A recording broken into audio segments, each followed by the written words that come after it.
저희 교회는 작은 시골 마을에 자리 잡고 있습니다. 30년 가까이 이곳을 섬겨온 저는 우리 교회 성도들이 얼마나 순수하고 믿음이 깊은지 잘 알고 있었습니다. 매주 주일 예배가 끝나면 저는 이 교회의 가장 든든한 기둥이신 박 장로님과 함께 헌금함을 정리하는 것이 오랜 전통이었습니다. 그날도 평소와 다름없는 주일 예배였습니다. 약 30명 남짓한 성도들이 예배당을 가득 채웠고 찬송 소리는 작지만 힘찼으며 예배는 은혜로 충만했습니다. 예배를 마치고 오후 1시경 박 장로님과 저는 사무실로 향했습니다. 주인공, 목사, 따뜻하고 평온한 목소리로 장로님, 오늘도 은혜로운 예배였습니다. 성도님들의 헌금 봉투가 오늘도 가득 쌓였겠지요. 박 장로, 응답하며 그렇지요, 목사님. 작은 교회지만 성도님들의 정성만큼은 서울의 어떤 큰 교회 못지않습니다. 이 헌금은 우리 교회의 생명줄이자 하나님께 드리는 감사입니다. 저희는 익숙한 동작으로 헌금함이 놓인 테이블로 다가갔습니다. 헌금함은 십자가 문양이 새겨진 낡은 나무 상자였습니다. 박 장로님이 상자를 들어 올리셨는데 이상하게도 장로님의 표정이 순간 굳어졌습니다. 박 장로, 의아해하며 목사님, 이상합니다. 헌금함이 너무 가볍습니다. 평소보다 훨씬 가벼운 것 같습니다. 저도 직감적으로 뭔가 심상치 않은 일이 벌어졌음을 느꼈습니다. 평소라면 헌금 봉투의 무게와 동전들이 부딪히는 소리로 묵직해야 할 상자가 마치 빈 상자처럼 덜렁거리는 느낌이었습니다. 주인공, 목사 혹시 어제 저녁에 제가 미리 정리하고 잊어버렸을까요? 아, 아닙니다. 제가 깜빡할 리가 없지요. 저희는 서둘러 열쇠를 찾아 헌금함의 잠금 장치를 열었습니다. 그리고 헌금함의 깊은 내부를 확인하기 위해 조심스럽게 상자를 기울였습니다. 저와 박 장로님은 동시에 숨을 들이마셨습니다. 저희 눈앞에 펼쳐진 광경은 30년 가까이 시골 교회를 섬겨온 저희에게는 상상조차 할 수 없는 충격이었습니다. 헌금함은 완전히 텅 비어 있었습니다. 단 하나의 헌금 봉투도 단 한 잎의 동전도 남아있지 않았습니다. 깨끗하게 마치 누군가 치운 듯이 말입니다. 박 장로, 충격과 분노가 뒤섞인 목소리로 아니, 이럴 수가 있습니까? 대체 누가 이 거룩한 하나님의 것을 분명히 30명의 성도들이 예배에 참석했고 모두가 자신의 정성이 담긴 헌금 봉투를 넣는 것을 저는 똑똑히 보았습니다. 그런데 이 모든 것이 사라진 것입니다. 그 순간 저희는 단순한 도난 사건을 넘어선 우리 공동체의 가장 깊은 신뢰가 산산조각 났음을 직감했습니다.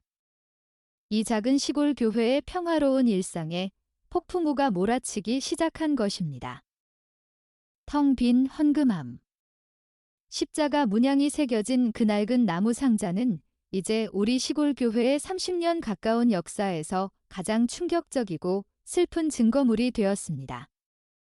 박 장로님은 상자를 바닥에 내려놓고는 그 자리에서 깊은 탄식을 내뱉으셨습니다. 박 장로, 충격과 슬픔이 가득한 목소리로 목사님, 오, 주여. 이럴 수가. 대체 누가 감히 이 거룩한 하나님의 것을 손댔을까요? 저희 교회 성도들은 모두 순수하고 가난해도 정직한 분들입니다. 단 한 번도 이런 일이 없었습니다. 분명 누군가 큰 유혹에 넘어가 버린 것이 분명합니다. 저희가 뭘 잘못했기에 이런 시련을 겪어야 하는지요. 장로님의 탄식은 제 마음속의 절규와 같았습니다. 30년 동안 이 작은 공동체는 서로를 가족처럼 믿고 의지하며 살아왔습니다. 헌금함이 비어버린 것은 곧 우리 교회 공동체를 묶어주던 가장 견고한 끈, 즉 별표 신뢰 별표가 산산조각 났음을 의미했습니다. 도난 사건을 넘어선 별표 믿음의 파산 별표이었습니다. 주인공, 목사, 침묵을 지키다가 굳은 목소리로 장로님, 일단 이 일은 우리 두 사람만 아는 비밀로 합시다. 절대로 다른 성도들에게는 알려서는 안 됩니다. 박 장로 놀라며 네. 하지만 목사님, 이 사실을 밝히고 범인을 찾아야 하지 않겠습니까? 죄를 덮는 것이 옳은 일일까요? 저는 고개를 저었습니다. 제 마음속에는 정의와 사랑이라는 두 개의 목소리가 치열하게 싸우고 있었습니다. 저를 짓누르는 것은 돈의 손실이 아니었습니다. 만약 이 사실이 알려지는 순간 성도들은 바로 옆자리에 앉아 예배드리던 이웃을 의심하기 시작할 것입니다. 주인공, 목사 장로님. 저는 이 사실이 알려지면 우리 공동체 전체가 서로를 향한 불신으로 무너질 것이 두렵습니다. 신뢰가 깨지면 교회의 존재 이유가 사라집니다. 그리고 저는 우리 성도들 중 누군가가 이토록 절망적인 선택을 했다는 사실에 더 마음이 아픕니다. 헌금함에 손을 댈 만큼 벼랑 끝에 몰려있을 그 영혼을 우리가 심판하기 전에 먼저 사랑으로 감싸주어야 합니다. 저희는 창문이 굳게 닫힌 사무실에서 깊은 침묵 속에 앉아 있었습니다. 텅 빈 헌금함은 여전히 그 충격적인 공허함으로 저희를 짓눌렀습니다. 결국 저희는 이 사실을 아무에게도 말하지 않고 교회 공동체를 지키기 위한 고독한 싸움을 시작하기로 결심했습니다. 이 시련은 단순한 도난 사건을 넘어선 저와 장로님의 목회적인 신앙과 사랑의 깊이를 시험하는 거대한 시험대였습니다. 저희는 누가 범인인지 찾는 일보다 어떻게 이 깨진 마음들을 다시 봉합할 것인가에 대한 무거운 고민을 안고 이 고독한 목회 여정을 시작했습니다. 사무실 문이 닫히자 텅 빈 헌금함과 함께 무거운 침묵이 감돌았습니다. 박 장로님은 이 사태를 공개하여 범인을 찾아내야 한다고 주장하셨지만 저는 단호하게 그럴 수 없다고 결정했습니다. 그 결정은 저를 고독한 전쟁터로 내몰았습니다. 주인공, 목사, 혼잣말, 갈등하는 목소리, 나는 목회자로서 양떼를 지켜야 할 책임이 있다. 하지만 이 진실이 밝혀지는 순간 나는 그들을 의심하게 만드는 죄를 짓게 될 것이다. 과연 어느 것이 더 큰 죄일까? 도난당한 돈의 손실일까? 아니면 공동체의 신뢰 상실일까? 저는 밤새도록 잠을 이루지 못했습니다. 헌금함을 훔친 사람에 대한 분노보다는 그 사람이 겪었을 절망의 깊이가 저를 더 괴롭혔습니다. 30년 목회 생활 동안 쌓아온 저의 신앙과 목회 철학이 이 작은 사건 앞에서 근본적으로 흔들리고 있었습니다. 저는 문득 오래전 저에게 목회의 기초를 가르쳐 주셨던 원로 목사님의 조언을 떠올렸습니다. 원로 목사님, 회상, 중후한 목소리 자네. 목회는 완벽한 사람들을 모으는 일이 아니네. 목회는 가장 약한 자를 용서하고 다시 일으켜 세우는 과정이야. 헌금함은 돈을 모으는 곳이 아니라 하나님의 사랑을 증명하는 도구가 되어야 하네. 그때의 조언은 따뜻한 위로였지만 지금의 현실은 그 위로를 냉정하게 시험하고 있었습니다. 원로 목사님은 또 이런 말씀도 하셨습니다. 원로 목사님, 회상 만약 자네가 공동체에 문제가 생겼을 때 사랑보다 정의를 앞세운다면 그 공동체는 정의로워지기 전에 먼저 차가워져서 무너질 것이네. 사랑만이 교회를 살릴 수 있다네. 저는 그 말씀을 되새기며 결심했습니다. 저는 이 상황을 경찰이나 법에 의존하는 대신 하나님과 제 자신의 양심에 의존하기로 했습니다. 이 시련은 도난을 당한 것이 아니라 우리 교회에게 서로를 향한 사랑의 진정성을 입증해야 하는 시험이라고 받아들였습니다. 하지만 인간적인 두려움은 여전히 남아 있었습니다. 만약 돈을 훔친 사람이 계속해서 훔친다면, 만약 내가 이 사실을 숨긴다는 것을 다른 성도가 알게 된다면 수많은 의문들이 저를 짓눌렀습니다. 결국 저는 무릎을 꿇고 간절히 기도했습니다. 하나님, 저는 너무나 약합니다.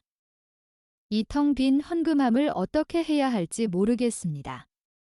저에게 이 사건을 덮을 수 있는 용기를 주시고 범인을 미워하지 않고 용서할 수 있는 사랑의 마음을 주십시오. 저희 교회의 이 고독한 시련이 결국 더 깊은 믿음과 사랑으로 회복되는 계기가 되게 해주십시오. 긴 기도가 끝나자 저의 마음에는 작은 평화가 찾아왔습니다. 저는 이제 탐정이 아닌 목자로서 이 상황을 대처하기로 마음먹었습니다. 텅 빈 헌금함은 이제 저에게 별표 누군가 이 교회의 사랑을 가장 절실히 필요로 하고 있다. 별표는 간절한 외침처럼 들려왔습니다. 목회자로서의 고뇌와 기나긴 밤의 기도 끝에 저는 심판자가 아닌 목자로서 행동하기로 결심했습니다. 헌금함을 비운 사람을 찾아내 벌을 주는 것이 아니라 그 사람이 짊어진 짐을 함께 지고 다시 일어서도록 돕는 것이 저의 사명이라고 믿었습니다. 주인공, 목사, 진지하게, 장로님, 우리는 경찰이 아닙니다. 범인을 잡는 대신 도움이 필요한 양을 찾아야 합니다. 헌금에 손을 댈 만큼 절망적인 상황에 빠진 분이 누구인지 조용히 살펴봅시다. 박 장로, 조금 누그러진 목소리로 목사님 말씀이 옳습니다. 그 영혼이 겪었을 고통을 생각하면 저도 마음이 무겁습니다. 그럼 우리 두 사람이 각자 아는 선에서 성도님들의 사정을 돌아보는 것으로 시작하시지요. 그때부터 저와 박 장로님은 고독하고 비밀스러운 조사를 시작했습니다. 그것은 성도들을 의심하는 행위가 아니라 숨겨진 고통을 찾아내기 위한 처절한 노력이었습니다. 저는 일부러 교우들의 가정을 방문하고 일터에 찾아갔습니다. 단순히 신방을 하는 척하면서 그들의 생활 환경을 조심스럽게 관찰했습니다. 과거에는 그저 잘 지내시죠? 라는 인사만 건넸지만 이제는 모든 성도의 작은 행동 하나하나, 집안의 분위기 하나하나가 제 눈에 들어왔습니다. 가령 저는 이웃 마을에서 작은 농사를 짓는 김 집사님 댁을 방문했습니다. 김 집사님은 평소처럼 웃으며 저를 맞았지만 집안의 난방이 예전보다 훨씬 약했고 식탁 위에는 조촐한 반찬 몇 가지만 놓여 있었습니다. 김 집사님은 웃었지만 그의 웃음 뒤에는 비료값 인상과 농산물 가격 폭락으로 인한 깊은 한숨이 숨겨져 있을 것만 같았습니다. 또 다른 성도인 최 집사님은 몇 달 전 갑작스러운 병으로 수술을 받아 경제적으로 큰 어려움을 겪고 있었습니다. 최 집사님은 하나님의 은혜로 잘 견디고 있습니다라고 말했지만 저는 그의 눈빛에서 치솟는 병원비와 약값에 대한 불안감을 읽을 수 있었습니다. 이러한 조사는 저를 괴롭게 만들었습니다. 목회자로서의 순수한 사랑이 탐정의 냉정한 시선과 뒤섞이는 것 같았기 때문입니다. 모든 성도가 잠재적인 범인처럼 보이는 괴로운 순간들이 이어졌습니다. 주인공, 목사, 혼잣말, 괴로워하며 하나님, 제가 지금 성도들을 의심하고 있는 것입니까? 저는 그저 그들을 돕고 싶은데 왜 이 모든 것이 저를 죄책감으로 짓누릅니까? 저는 이들을 30년 동안 사랑했습니다. 제발 그들의 얼굴에서 절망의 흔적만 지워지게 해주십시오. 저는 밤마다 기도하며 이 고독한 조사 속에서 하나님의 지혜가 함께하기를 간구했습니다. 헌금함은 여전히 비어 있었지만 저는 그 빈 공간을 하나님의 조건 없는 사랑으로 채울 수 있다는 희망을 놓지 않았습니다. 저희는 이제 모든 성도의 고통을 알게 되었지만 아직 누가 헌금함을 비웠는지에 대한 결정적인 단서는 찾지 못한 채 시간이 흘러가고 있었습니다. 텅 빈 헌금함 사건 이후 저희 교회에는 눈에 보이지 않는 무거운 장막이 드리워지기 시작했습니다. 겉으로는 평소와 다름없었지만 성도들은 이미 무언가 잘못되었다는 것을 직감적으로 느끼고 있었습니다. 특히 수요일 저녁 예배 시간에는 그 긴장감이 더욱 선명하게 드러났습니다. 예배당은 평소보다 훨씬 더 조용했습니다. 찬송을 부를 때도 목소리가 예전처럼 힘차게 퍼져나가지 못했고 기도 시간에는 길고 불안한 침묵만이 감돌았습니다. 성도들은 서로 눈을 마주치지 않으려 했고 짧은 인사를 나눌 때에도 왠지 모를 어색함과 경계심이 묻어났습니다. 주인공, 목사, 혼잣말, 고뇌하며 도난당한 돈은 채워 넣을 수 있지만 깨진 신뢰는 어떻게 채울 수 있을까? 이분들은 지금 서로를 의심하고 있다. 내가 이 사실을 숨긴 것이 과연 옳은 결정이었을까? 저는 강단 위에서 성도들을 내려다보았습니다. 제가 30년 동안 사랑으로 지켜온 양떼들이 이제 서로를 향해 날카로운 시선을 던지고 있는 것 같았습니다. 제가 설교하는 서로 사랑하라는 메시지가 그들의 귀에는 너희 중 누가 거짓말을 하고 있느냐는 비난처럼 들릴까 봐 두려웠습니다. 예배가 끝난 후 저는 항상 저에게 농담을 건네며 환하게 웃어주시던 한 권사님을 만났습니다. 그 권사님마저도 굳은 표정으로 짧게 인사만 하고 돌아섰습니다. 하지만 한 청년 집사님이 저를 조심스럽게 따라왔습니다. 청년 집사, 주저하며 목사님, 요즘 교회 분위기가 좀 이상한 것 같습니다.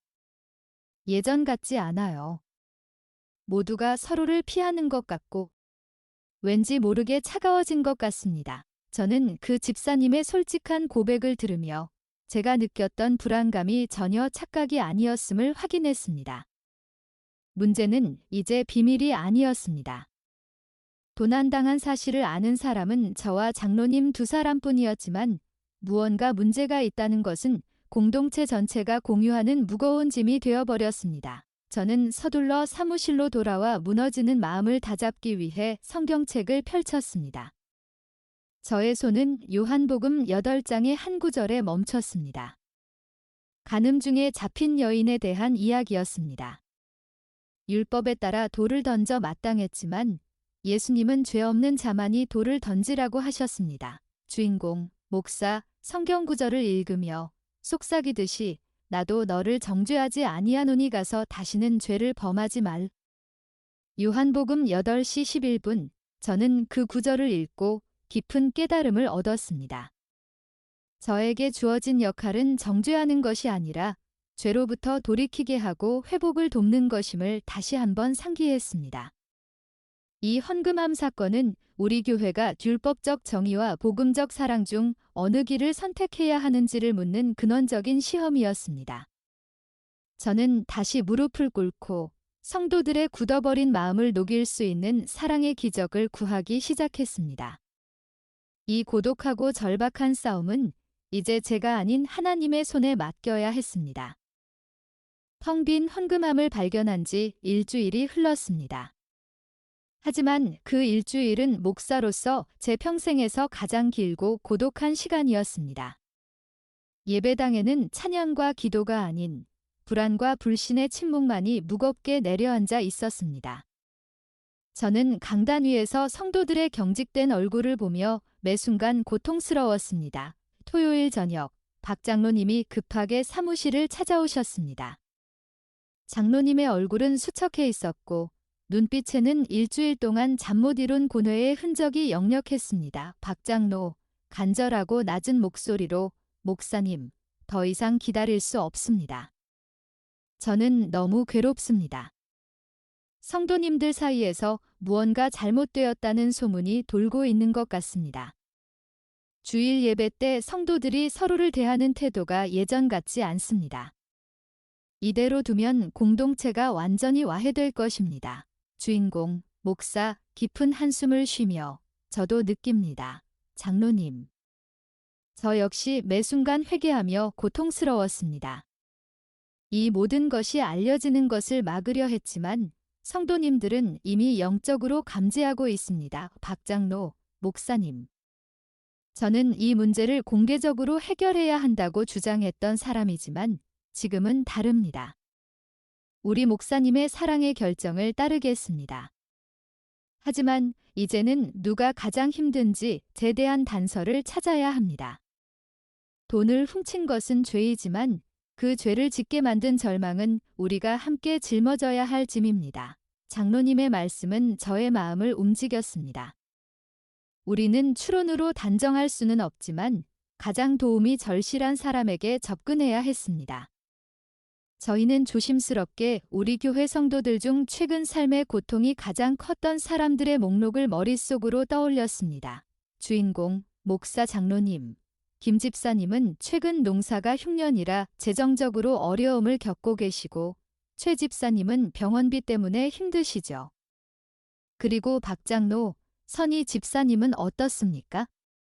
남편을 잃은 후 아들 학비 때문에 식당에서 밤늦게까지 일하고 계시지 않습니까?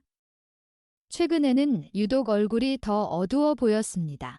저희는 몇몇 이름을 거론하며 그들의 고통스러운 상황을 재확인했습니다. 이 과정은 범인 찾기가 아니라 우리 공동체에서 가장 벼랑 끝에 몰린 사람 확인하기였습니다. 비록 힘겨운 과정이었지만 이 목록을 정리하면서 저희는 누가 이 고통의 짐을 짊어졌을 가능성이 가장 높은지 마음속으로 좁혀가기 시작했습니다. 주인공, 목사 장로님, 내일부터 우리는 이분들에게 좀 더 집중합시다. 헌금함 사건은 언급하지 않습니다. 그저 목자로서 양의 짐을 덜어주려는 순수한 마음으로 그분들을 섬기고 기도합시다. 저희는 작은 탁자에 둘러앉아 거론된 성도들의 이름을 하나씩 부르며 간절히 기도했습니다. 그 텅 빈 헌금함이 채워질 때까지, 그리고 상처받은 영혼이 회복될 때까지 저희는 이 고독하고 비밀스러운 사역을 멈출 수 없었습니다. 이 모든 것은 사랑으로 공동체를 회복시키려는 목회자의 마지막 몸부림이었습니다. 텅 빈 헌금함 사건은 이제 저와 박 장로님만의 비밀이 아니었습니다. 비록 저희는 침묵했지만 교회의 영적인 분위기는 그 사건이 낳은 불안과 불신으로 가득 차 있었습니다. 며칠이 지나도록 성도들의 어색함은 사라지지 않았고 오히려 서로를 향한 은밀한 경계심만 깊어졌습니다. 주일 예배를 마치고 박 장로님과 저는 사무실에서 만났습니다. 평소에는 예배를 마친 후에 감사와 기쁨으로 가득했던 시간이지만 지금은 무거운 침묵만이 흐르고 있었습니다. 박 장로, 심각하게, 목사님, 안 되겠습니다.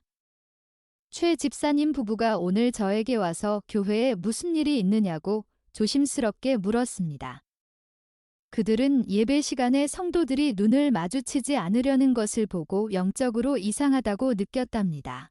주인공, 목사, 고통스럽게 저도 느낍니다. 장로님. 제가 설교를 할 때도 성도들의 눈빛은 저를 향하기보다 옆 사람을 의식하는 것 같았습니다. 모두가 누군가를 찾고 있습니다.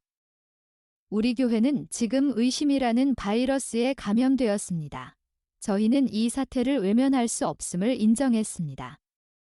공동체를 지키기 위해 침묵을 선택했지만 그 침묵이 오히려 불확실성을 키우고 성도들 사이의 유대감을 파괴하고 있었습니다. 박 장로, 목사님, 저는 다시 한번 말씀드립니다. 우리가 이 문제의 실체를 해결해야 합니다.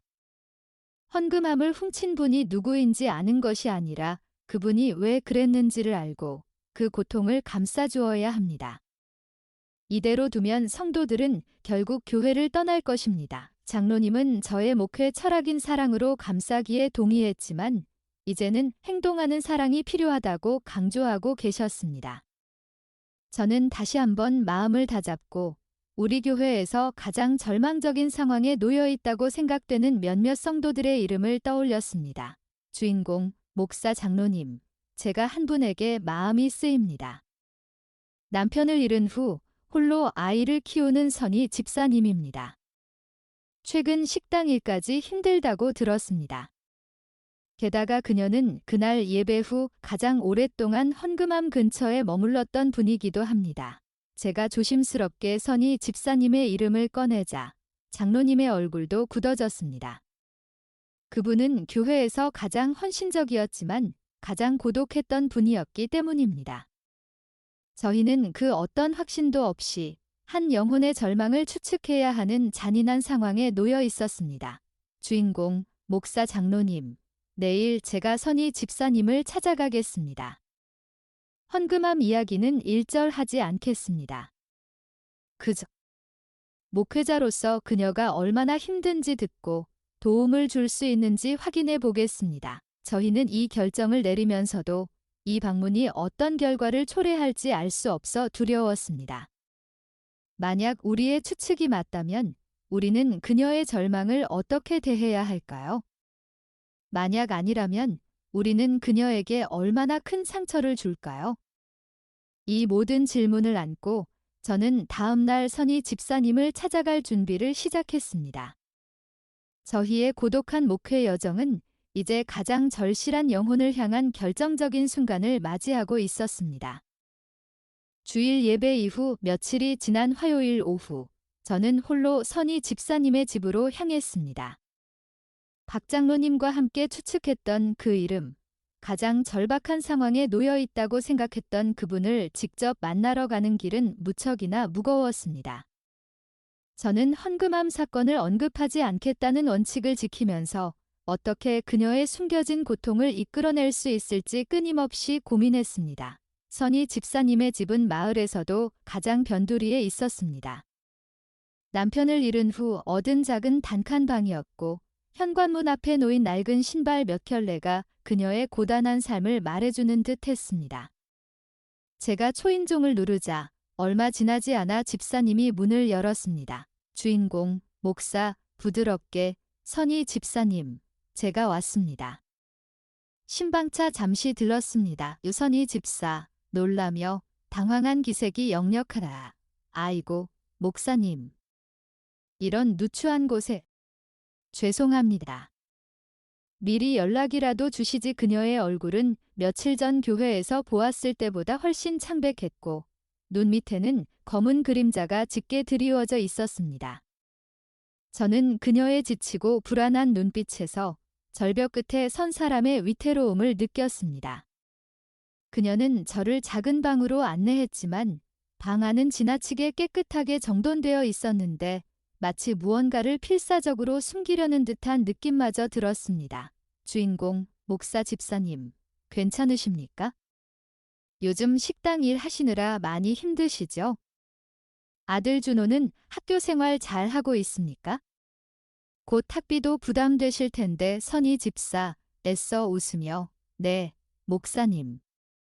염려해 주셔서 감사합니다. 일은 좀 힘들지만 그래도 아들이 잘 따라주고 있어서 괜찮습니다. 학비는 어떻게든 되겠죠? 교회에 폐를 끼치고 싶지 않아서요.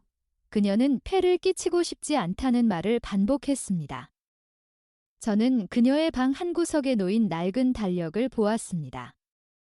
거기에 별표 학비 마감일 별표과 별표 밀린 공과금 별표 이 빨간 펜으로 표시되어 있는 것을 저는 놓치지 않았습니다. 그녀의 말과는 달리 그녀의 현실은 숨막히는 압박 속에 놓여 있었습니다. 주인공, 목사, 따뜻하게, 그러나 단호하게, 집사님. 교회는 폐를 끼치는 곳이 아닙니다. 짐을 함께 나누는 공동체입니다. 만약 힘든 일이 있다면 주저하지 말고 목사에게 말하십시오. 그것이 하나님께서 우리를 공동체로 묶어주신 이유입니다. 저는 직접적으로 헌금함 사건을 언급하지 않았습니다. 그 대신 그녀의 차가운 손을 잡고 간절히 기도해 주었습니다. 기도하는 내내 그녀의 손은 얼음장처럼 차가웠고 작은 떨림이 멈추지 않았습니다. 저는 기도 속에서 별표 주여, 이 영혼을 긍휼히 여겨주소서 별표라고 수없이 되뇌었습니다. 저는 그 순간 별표 제가 찾던 범인이 아니라 제가 구해야 할 가장 약한 양 별표를 만났음을 확신했습니다. 저는 이제 그녀의 절망을 외면할 수 없었습니다. 하지만 어떻게 이 문제를 풀어가야 할지는 여전히 깊은 미궁 속에 빠져 있었습니다. 선희 집사님 댁을 방문하고 돌아온 후 저는 더욱 깊은 고뇌에 빠졌습니다. 저는 확신했습니다. 텅 빈 헌금함 뒤에는 그녀의 숨막히는 절망과 고독한 싸움이 있었습니다. 저는 그녀가 먼저 용기를 내어 저에게 말해주기를 간절히 기도하며 사무실에서 초조하게 하루를 보냈습니다. 다음 날 아침 일찍 저는 사무실에서 기도하고 있었습니다. 그때 문을 두드리는 소리가 들렸고 문이 조심스럽게 열렸습니다. 문 앞에 서 있는 사람은 바로 선희 집사님이었습니다. 그녀의 얼굴은 어제보다 더 창백했고 마치 새벽 안개처럼 희미했습니다. 선희 집사, 매우 작은 목소리로 목사님, 저 잠시 드릴 말씀이 있습니다. 저는 그녀의 눈빛을 보는 순간 올 것이 왔음을 직감했습니다. 저는 그녀를 조용히 의자에 앉게 했고 커피 한 잔을 건네려 했지만 그녀의 손은 너무나 떨려서 컵을 잡을 수 없을 것 같았습니다. 그녀는 고개를 떨군 채 입술을 깨물고 있었습니다. 주인공, 목사, 부드럽게, 괜찮습니다. 집사님. 천천히 말씀하십시오. 제가 곁에 있습니다. 선희 집사. 떨리는 목소리가 사무실 안을 가득 채웠다. 목사님, 제가 잘못했습니다. 그 고백을 듣는 순간 제 심장이 덜컥 내려앉는 것을 느꼈습니다. 예상했던 일이었지만 실제로 그녀의 입을 통해 나오니 엄청난 충격이 밀려왔습니다.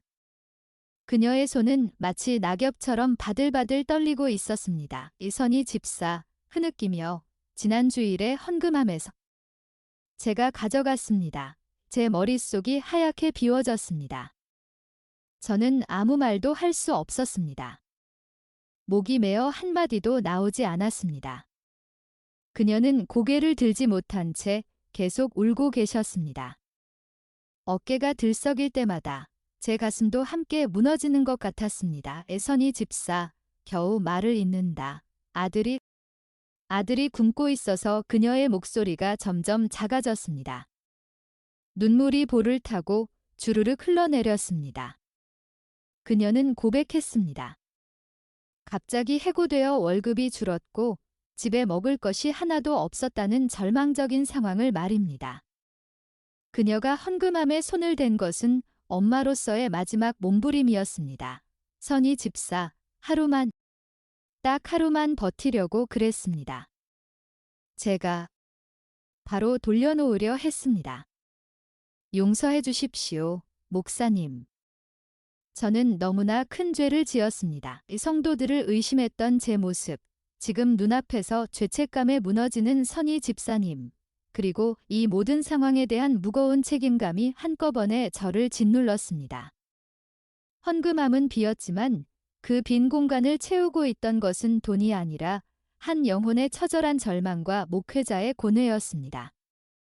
이제 저는 이 고백 앞에서 심판이 아닌 구원의 길을 선택해야 하는 가장 중요한 순간을 맞이했습니다. 사무실에는 선희 집사님의 떨리는 흐느낌과 목사인 저의 침묵만이 가득했습니다. 헌금함을 비운 죄인으로서의 고백 앞에서 저는 이제 목회자로서의 존재 이유를 걸고 결단해야 했습니다. 제 눈앞에는 율법의 돌과 복음의 손길, 두 개의 길이 놓여 있었습니다. 주인공, 목사, 깊은 숨을 내쉬고 조용하지만 단호한 목소리로 집사님. 고개를 드십시오. 그리고 저를 보십시오. 집사님은 떨리는 눈을 들어 저를 바라보았습니다. 저는 그녀의 손을 잡았습니다. 그녀의 손은 여전히 차가웠고 죄책감으로 인한 공포로 떨리고 있었습니다. 저는 그녀의 눈빛에서 용서를 구하는 간절함뿐만 아니라 벼랑 끝에 몰린 어머니의 절규를 보았습니다. 주인공, 목사 집사님, 저를 믿으십시오. 저는 이 사실을 아무에게도 말하지 않겠습니다. 박 장로님께도 말씀드리지 않겠습니다. 그리고 그 헌금은 제가 교회에 다시 채워 넣겠습니다. 교회 재정에는 아무런 문제가 없도록 하겠습니다. 선희 집사, 크게 놀라며 목사님. 안 됩니다. 제가 잘못했는데 어떻게 목사님이 그러실 수 있습니까? 제가 갚겠습니다. 식당에서 번 돈으로 반드시 주인공, 목사 집사님. 들으십시오. 집사님은 이제부터 저에게 두 가지 약속을 하셔야 합니다. 이 약속이 집사님의 진짜 회개입니다. 저는 그녀에게 단호하지만 사랑이 담긴 목소리로 요구했습니다. 주인공, 목사 첫째, 다시는 헌금함에 손을 대지 않습니다. 하지만 이것보다 더 중요한 두 번째 약속이 있습니다. 주인공, 목사 둘째, 다시는 혼자서 고통을 짊어지지 않겠다는 약속입니다. 집사님은 교회의 성도입니다. 가족입니다. 아들이 굶는다는 사실을 왜 저에게, 왜 공동체에게 먼저 알리지 않았습니까? 앞으로 어떤 어려운 일이 생기더라도 가장 먼저 목사에게, 교회에게 도움을 요청하십시오. 그것이 우리 공동체가 존재하는 이유입니다. 그녀는 제 말을 듣고 더 이상 흐느끼는 대신 소리 없는 눈물을 쏟아내기 시작했습니다. 그것은 죄책감의 눈물이 아닌 구원과 용서에 대한 감사와 감격의 눈물이었습니다. 저는 그녀를 따뜻하게 안아주었습니다. 주인공, 목사 집사님, 예수님은 죄인들을 위해 오셨습니다. 우리 교회는 상처받은 사람들이 치유받는 곳이어야 합니다. 이제 다시 일어서십시오. 용기를 내어 땀 흘려 일하십시오. 그리고 당신의 아픔을 통해 이제 다른 아픈 사람들을 섬길 수 있는 사람이 되십시오. 이 만남은 단순한 용서가 아니었습니다.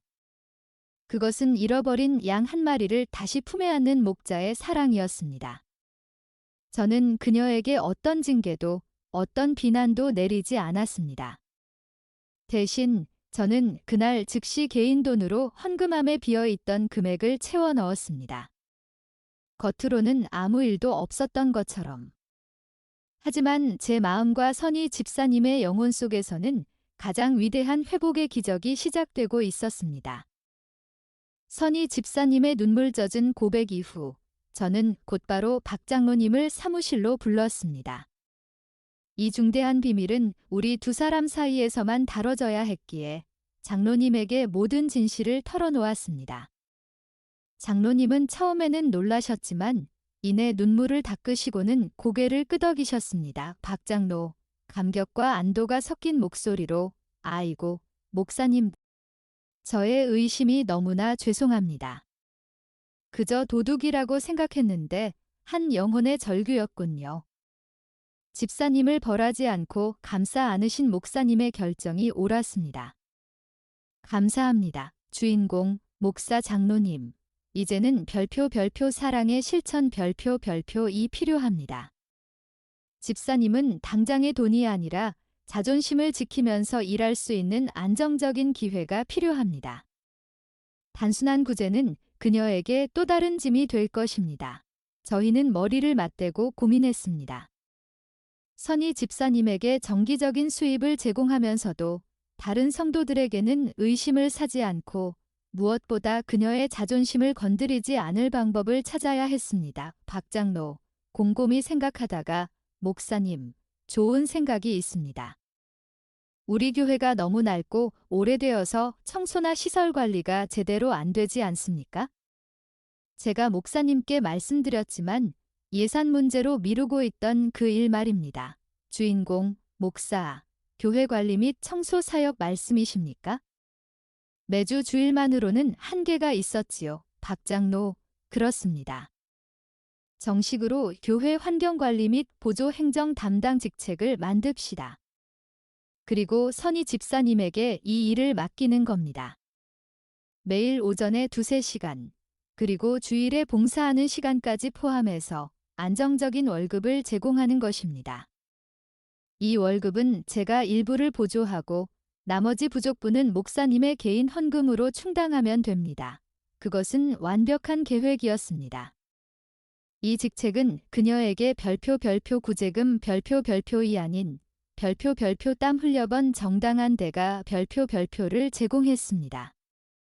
그녀는 죄책감 없이 돈을 받을 수 있었고 교회는 가장 절박한 성도를 가장 가까운 곳에서 보호하고 섬길 수 있었습니다. 저는 다음 날 선희 집사님을 다시 불렀습니다.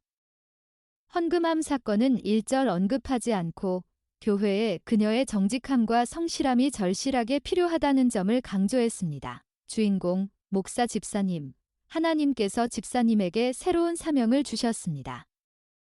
교회를 가장 깨끗하고 아름답게 가꾸는 일입니다. 교회는 집사님의 성실한 노동에 대한 정당한 보수를 지불할 것입니다. 이 사역을 맡아주시겠습니까? 선희 집사님은 이 제안 앞에서 다시 눈물을 터뜨렸습니다. 그녀는 이 제안이 자신의 죄를 덮고 자신을 다시 일으켜 세우려는 하나님의 사랑이 담긴 배려임을 깨달았습니다. 그녀는 굳은 목소리로 감사의 뜻을 전하며 그 사명을 기꺼이 받아들였습니다. 텅 비었던 헌금함은 이제 숨겨진 사랑과 회복의 이야기로 가득 채워지기 시작했습니다.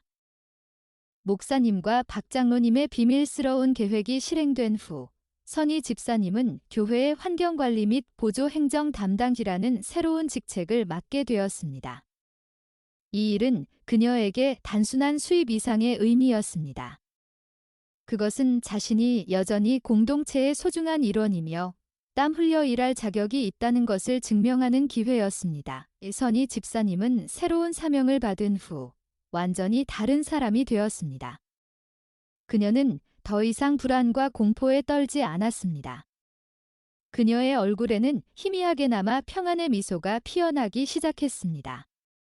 그녀는 교회의 모든 일에 헌신했습니다. 이 매일 아침, 다른 성도들이 오기 전, 그녀는 교회에 나와 구석구석을 닦고 정리했습니다. 그녀의 손길이 닿는 곳마다 교회는 이전보다 훨씬 더 깨끗하고 정갈해졌습니다.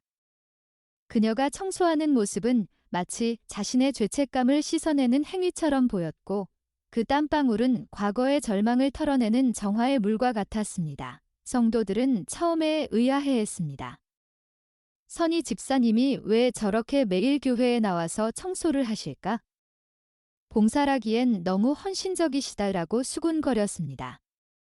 하지만 곧 그들은 그녀의 헌신적인 태도에 감동하기 시작했습니다. 그들의 시선은 의심내서 존경으로 바뀌었습니다. 성도 1, 목사님, 요즘 교회 바닥이 번쩍번쩍 빛이 납니다. 선희 집사님 덕분에 예배당에 들어설 때마다 기분이 좋아집니다. 성도 2, 저렇게 열심히 일하시는 모습을 보면 저도 더 봉사해야겠다는 생각이 듭니다. 선희 집사님의 헌신은 텅 비었던 헌금함 사건 이후 꽁꽁 얼어붙었던 공동체의 분위기를 녹이는 따뜻한 불씨가 되었습니다.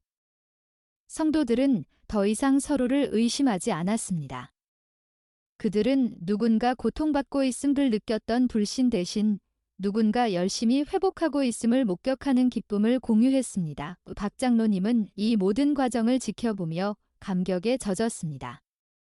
그는 목사님께 속삭였습니다. 박 장로, 목사님, 우리가 헌금함을 채워 넣은 것은 돈이었지만 선희 집사님이 채워 넣은 것은 공동체의 신뢰와 사랑이었습니다. 집사님은 우리 교회에서 가장 아름다운 회복의 상징이 되었습니다.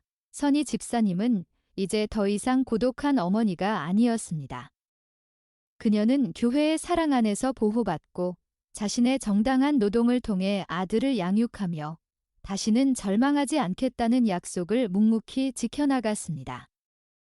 텅 빈 헌금함 사건은 이 작은 시골 교회가 참된 사랑과 용서의 의미를 배우는 가장 값진 훈련의 시간이 된 것입니다. 그녀의 헌신은 하나님이 이 교회를 포기하지 않으셨음을 증명하는 살아있는 간증이었습니다.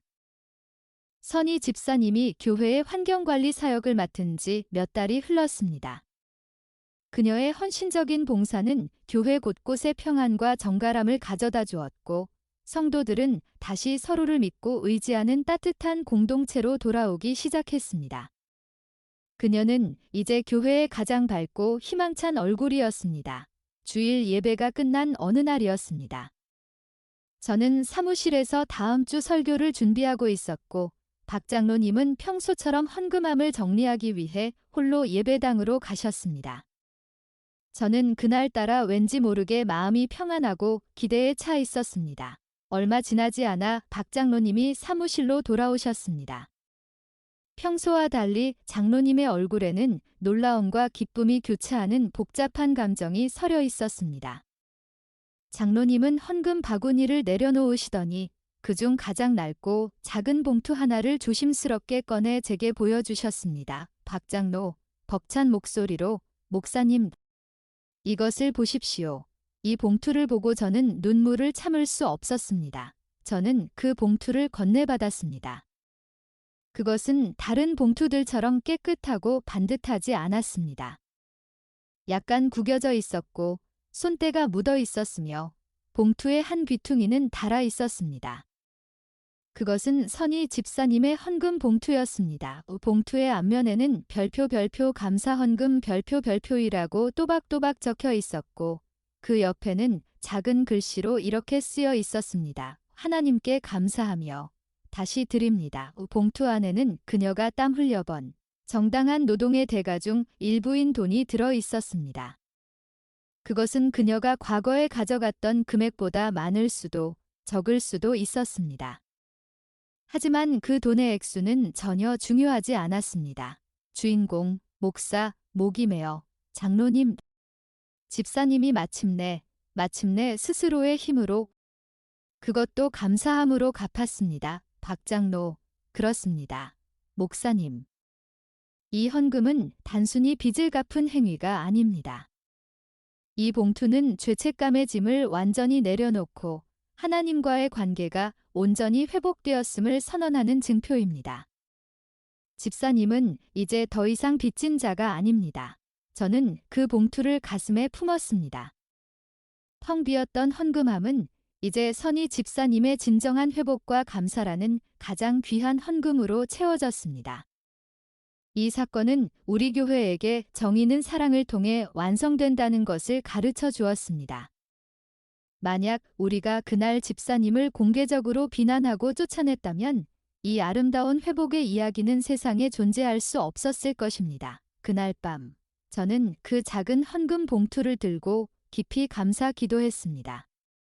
별표 도난 별표이라는 위기는 우리 교회를 별표 사랑과 용서의 공동체 별표로 단련시키는 가장 값진 축복이었음을 깨달았습니다. 그리고 선희 집사님은 이제 우리 교회가 넘어진 사람들을 다시 일으켜 세우는 사명을 상징하는 영원한 간증으로 남게 되었습니다.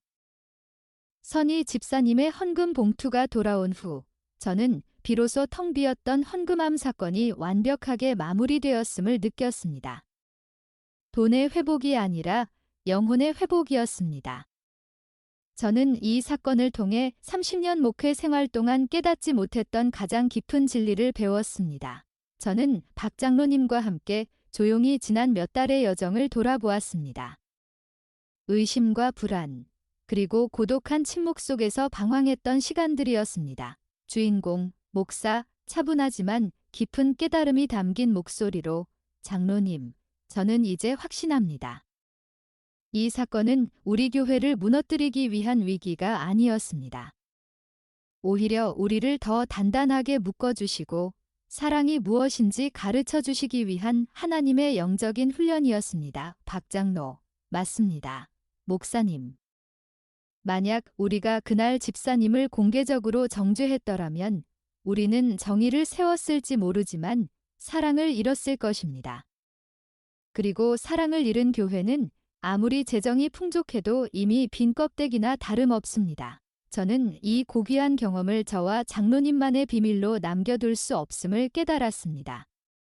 물론 선희 집사님의 신원은 영원히 비밀로 지켜야 했지만 이 빈 헌금함의 비유는 절망에 빠진 다른 영혼들에게 반드시 전해져야 할 구원의 메시지였습니다. 그 후부터 저는 설교를 하거나 다른 교회 목회자들과의 모임에서 이 사건을 익명의 간증으로 사용하기 시작했습니다. 저는 강단에서 이 이야기를 담담하게 풀어냈습니다. 주인공, 목사, 강력하고 울림 있는 목소리로 사랑하는 성도 여러분, 언젠가 우리 교회에서 헌금함이 통째로 사라졌던 일이 있었습니다. 우리는 도둑을 잡으려 했지만 하나님은 저희에게 절망에 빠진 양을 먼저 찾아 안아주라고 말씀하셨습니다. 주인공, 목사 저는 그때 깨달았습니다. 하나님의 사랑은 우리의 죄를 덮어주시는 은혜라는 것을요. 여러분의 삶에서 혹시 죄책감과 절망의 짐 때문에 헌금함처럼 텅 비어버린 마음을 가지고 있다면 주저하지 마십시오. 교회는 심판하는 곳이 아니라 넘어진 사람을 다시 일으켜 세우고 치유하는 병원입니다. 여러분이 어떤 죄를 지었든 하나님은 그 산 위에서 그 절망의 자리에서 이미 여러분을 기다리고 계십니다. 이 설교는 성도들에게 큰 울림을 주었습니다. 그들은 이 이야기가 자신들의 숨겨진 불안과 죄책감을 어루만져 주는 것 같다고 말했습니다. 특히 사업에 실패했거나 가족 문제로 괴로워하던 성도들은 이 이야기에 깊이 공감하며 눈물을 흘렸습니다. 그들은 이 교회가 가장 안전한 피난처임을 다시 한번 확인했습니다. 빈 헌금함 사건은 이제 더 이상 아픈 기억이 아니었습니다. 그것은 용서와 회복의 유산이 되었고 저와 박 장로님, 그리고 선희 집사님을 포함한 우리 시골 교회 공동체를 진정한 믿음의 공동체로 완성시킨 가장 값진 목회 교과서가 되었습니다. 빈 헌금함을 발견했던 그날부터 선희 집사님의 헌금 봉투가 돌아온 날까지 지난 몇 달의 여정은 마치 꿈결처럼 느껴졌습니다. 이 사건은 우리 교회를 무너뜨릴 뻔한 위기였지만 동시에 우리를 더 깊은 사랑으로 이끈 놀라운 축복이었습니다. 저는 이제 확신했습니다. 이 사건은 우리를 시험하기 위한 것이 아니었습니다. 오히려 우리를 훈련시키고 참된 목회와 공동체의 의미를 가르쳐 주시기 위한 하나님의 깊은 섭리였습니다. 주인공, 목사, 깊은 깨달음으로 장로님, 우리는 그날 돈이 아닌 가장 귀한 가치를 잃을 뻔했습니다. 성도들 간의 신뢰와 넘어지려는 영혼을 외면하지 않는 사랑 말입니다. 이제 우리 교회는 재정적으로 부유하지는 않지만 사랑과 용서라는 가장 튼튼한 기둥 위에 서 있습니다. 박 장로, 목사님 말씀이 옳습니다. 선희 집사님의 회복을 지켜보며 우리 모두가 교회의 존재 이유를 다시 깨달았습니다. 우리 교회는 죄인들을 심판하는 법정이 아니라 상처 입은 영혼들을 싸매는 치유의 병원이 되었습니다. 선희 집사님은 이제 교회에서 가장 중요한 일꾼이 되었습니다. 그녀는 단순한 청소 담당자가 아니었습니다. 그녀는 하나님의 용서와 회복의 능력을 증언하는 살아있는 간증이었습니다. 그녀의 얼굴에는 항상 미소가 가득했고 그녀는 이제 자신처럼 절망에 빠진 다른 이들을 찾아가 조용히 위로하고 돕는 역할을 자처했습니다. 저희 시골 교회는 이제 더 이상 성도가 적은 작고 낡은 교회가 아니었습니다. 우리 교회는 가장 낮은 곳에서부터 사랑이 시작된다는 진리를 아는 단단한 공동체가 되었습니다. 저희는 헌금함 사건을 비밀로 지키기로 한 저의 결단과 이를 믿고 따라준 박 장로님의 헌신, 그리고 무엇보다 절망 속에서도 다시 일어선 선희 집사님의 용기에 깊이 감사했습니다. 저는 창밖을 바라봤습니다. 교회 종탑 위에 십자가가 햇빛을 받아 찬란하게 빛나고 있었습니다. 그 십자가가 말해주는 메시지는 분명했습니다. 우리를 향한 하나님의 사랑이 어떤 것인지를요. 우리의 죄를 덮어주시고 다시 일으켜 세우시는 은혜가 얼마나 큰지를요. 빈 헌금함 사건은 이제 아픈 기억이 아니라 우리 교회의 역사를 장식하는 가장 감동적인 페이지로 영원히 기록될 것입니다.